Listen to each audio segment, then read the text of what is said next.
put you some worries. He will put you worries of your finances. Para what? To make you unfruitful.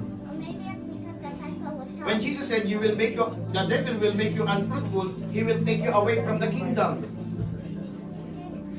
Because those who are in the kingdom, remaining in the kingdom, running in the kingdom for the sake of God, they are bearing fruit.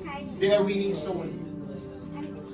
They are soul winners. They are a guide going to salvation. They are stars in heaven, leading many sons to the glory.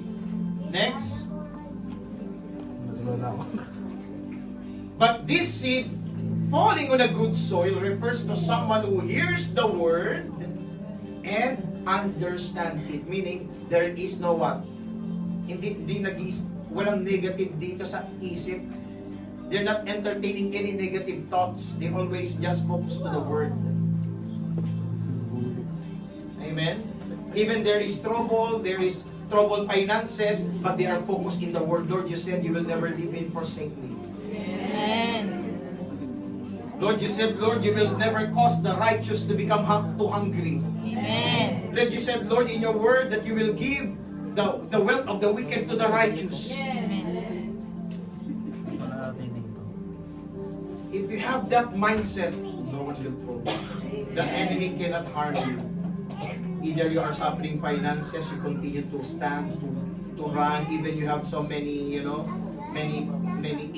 have so much injured in your heart, in your flesh, in your mind, but you still keep on running.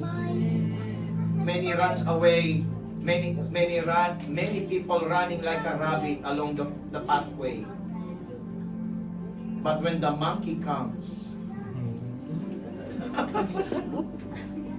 monkey business comes, then the turtle win the race.